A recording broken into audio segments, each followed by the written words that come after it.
अस्सलामुअलैकुम फ्रेंड्स, तो क्या हाल चाल है। उम्मीद करता हूँ आप सब खैरियत से हैं। 10 न्यू डिज़ाइन है, उम्मीद करूँगा पसंद आएंगे। ये बेडरूम का डिज़ाइन है, ये भी एक बेडरूम का डिज़ाइन है। साइज़ है 12x14। आप इसको हॉल में भी बनवा सकते हैं। कलर बिल्कुल वाइट है। ये भी एक बेडरूम का डिज़ाइन है। फरमाइश है इसकी 12x14। ये एक बेडरूम का डिज़ाइन है। साइज़ आप इसका मुराबा शेप में करेंगे तो अच्छा रहेगा, जैसे 13x13, 14x14 या 12x12। ये एक बेडरूम का डिज़ाइन है। आप इसको हॉल में भी लगा सकते हैं। फरमाइश आप 12x16 कर सकते हैं और कलर बिल्कुल वाइट है इसमें। ये एक बेडरूम का डिज़ाइन है।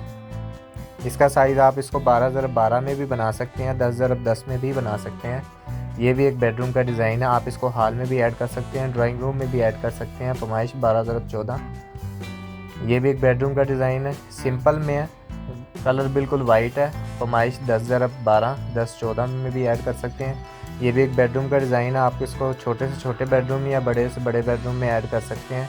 ये एक स्मॉल बेडरूम है, 10x10 में भी ऐड हो जाएगा। तो उम्मीद करता हूँ ये डिज़ाइन पसंद आएंगे। डिज़ाइन पसंद है, वीडियो को लाइक कर दो, हमारे चैनल को सब्सक्राइब कर दो। तो मैं चलता हूँ, इंशाल्लाह मिलेंगे हम नेक्स्ट वीडियो में।